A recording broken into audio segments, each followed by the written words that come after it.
चीन ने सैली को साफ साफ किया इनकार, कहा मेरे सामने रोने धोने का नाटक बंद करो, मैं तुम्हारा चेहरा भी नहीं देखना चाहता। आगे बढ़ने से पहले वीडियो को लाइक कर लें, चैनल को सब्सक्राइब कर लें।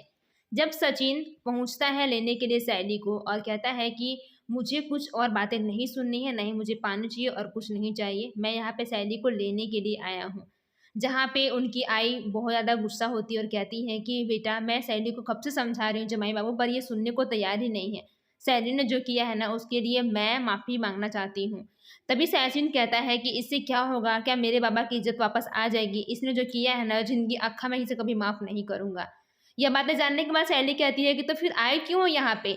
जहाँ पे कहता है सचिन कि मैं बाबा के लिए यहाँ पे आया हुआ क्योंकि बाबा ने अभी तक दवाई नहीं खाई है, इसलिए मैं यहाँ पे आया हूँ। वो कहते हैं कि जब तक तुम उसके सामने नहीं जाओगी वो दवा भी नहीं खाएंगे।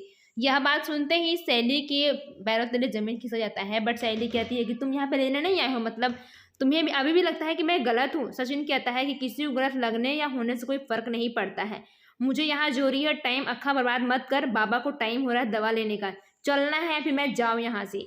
ये बातें सुनने के बाद सैली काफ़ी घबरा जाती है। सचिन कहता है कि चलेगी या फिर मैं कुछ बोलूँ, जहाँ सैली कहती है ठीक है मैं जाऊँगी, लेकिन सिर्फ और सिर्फ बाबा के लिए, तुम्हारे लिए नहीं। सचिन कहता है जल्दी से रेडी हो, मैं बाहर इंतज़ार कर रहा हूँ। तभी यहाँ सैली को उनकी बाई समझाती हैं और कहती हैं कि बेटा प्लीज़ जल्दी से रेडी होकर चल जाए, इसी में तुम्हारी खुशी है और भलाई भी है क्योंकि जमाई बाबू तुम्हें लेने के लिए आए हैं। इधर परेश के सामने रेणुका बहुत गुस्से में रहती है और कहती है कि मैंने कहा ना कि वो सैली आ जाएगी तो तुम कम से कम चाय तो पी लो ना परेश, इतना क्यों तुम ऐसा कर रहे हो। जहाँ पे रोशनी भी कहती है तो कहते हैं कि हमारी बात कौन सुनेगा। जब यहाँ पे सैली लेकर आता है सचिन तो सचिन कहता है कि अब अंदर चलेगी भी या तेरे लिए मैं आरती उरती फूल लेकर आऊँ। जहाँ सैली कहती है कि हाँ मैं जा रही हूँ। दूसरी तरफ जब रेणुका सामने देखती है सैली को तो उसका खून खौल जाता है। वो एक ही बात कहती है कि इतना घर में जितना जो तांडव हुआ है ना सब इसकी वजह से हुआ है और मुझे यही लगता है कि जितने जो किया है सब इसने ही किया है। अब ये कर ही क्या सकती है, इसकी लाइफ में क्या है, सिर्फ बर्बाद, और ये सब चीज़ को देखना भी चाहती है। जहाँ सैली कहती है कि परेश के सामने पैरों में से गिर जाती है और कहती है कि बाबा मैंने जानबूझकर कुछ नहीं किया, मुझे पता भी नहीं था कि आकाश क्या करने वाला है। जब मैं वहाँ पे गई और हाँ मैं आकाश को लेकर गई थी, बट ये बात नहीं, बल्कि उसने कहा कि रिया से एक बार मिल लो, इसलिए मैं वहाँ पे गई थी। मुझे नहीं पता था कि वो इस प्रकार शादी कर लेगा और मेरा साइन लेगा, मुझे इसका अंदाज़ा भी नहीं था। पर यहाँ पर रेणुका साफ साफ सैली को ही बोलता है और कहती है कि मुझे तुम पे तो बिल्कुल रत्ती का भरोसा नहीं है। जहाँ सचिन कहता है अब हो गया ना तो तुम चुपचाप रहो, तुम्हें क्या लगता है तुम ये सब कह के ये कर लोगे साबित कि मैंने गलती नहीं की, तुमने किया है। तभी परेश को फिर से तबीयत खराब होने लगता है। जहाँ पे शैली कहती है बाबा प्लीज़ आप बिल्कुल चिंता मत कीजिए, मुझे नहीं पता था। जहाँ परेश कहता है कि शैली तुम जिस दिन इस घर में आई थी ना हमने तुम्हें उसी दिन बहू नहीं बल्कि बेटी बना के लाया था इस घर में, और मुझे पूरा पता है। लेकिन एक चीज़ का मुझे दुख यह भी है कि अगर तुम रिया से मिलने के लिए जा रही थी आकाश को लेकर, तो अगर हमें बता दिया होता तो शायद मुझे इतना दुख नहीं होता।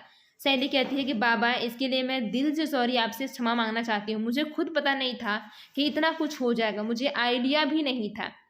इस बात में लेके सचिन बस उन दोनों की बातें सुन रहा होता है। जहाँ परेश कहता है कि ये देख रही हो तुमने ही धागा बांधा था ना, मुझे पता था कि तुम मेरे लिए कितना प्रार्थना की है भगवान से। जहाँ सैली कहती है कि बाबा दवाई का वक्त हो गया, एक बार आप दवा ले लीजिए। जैसी सैली दवा देती है तो सचिन कहता है कि बस तुम्हें क्या लगता है कि ये सब मैं तुम्हारे लिए किया हूँ? नहीं, मैं तुम्हारे सामने हाथ जोड़ता हूँ, तुम्हें जो करना है, रोना है, गाना है, धोना है, तुम्हें जो करना है कर, एक साइड कोने में पड़े रह, लेकिन मेरी काम में दखल अंदाजी बिल्कुल भी नहीं करेगी।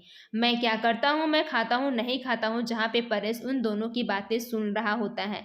जहाँ सचिन कहता है कि तुमने मेरे बाबा के लिए जो किया है ना वो अक्खा जिंदगी कभी भूल नहीं पाएंगे, लेकिन तुमने ये जो मैंने तुम्हारे पर भरोसा किया था ना, यही भरोसे का अंजाम है कि आज मेरे बाबा की ये हालत हुई है, सिर्फ और सिर्फ तेरी वजह से। सैली कहती है तुम्हें क्या लगता है कि मुझे ये सब देखने में मज़ा आ रहा है? मुझे तो इतना तक पता नहीं था कि आकाश वहाँ पे मुझे लेके जा रहा है, वो शादी करके रजिस्टर पर साइन करवा लेगा। लेकिन सचिन सैली की एक बात नहीं सुनता है और वो गुस्से में जाके बेड पे सो जाता है। सैली की आंखों में खून के आंसू होते हैं और वो बहुत रोकर पछता रही होती है। वहीं आगे आने एपिसोड में सचिन के सारे दोस्त सैली की तरफ आ जाते हैं। जहां सचिन कहता है तुम लोग पार्टी बदल ली, तो क्या सैली अपने अच्छे व्यवहार से सचिन को मना पाएगी? पूरा एपिसोड जियो प्लस हॉटस्टार या फिर स्टार प्लस पे अवेलेबल है। धन्यवाद।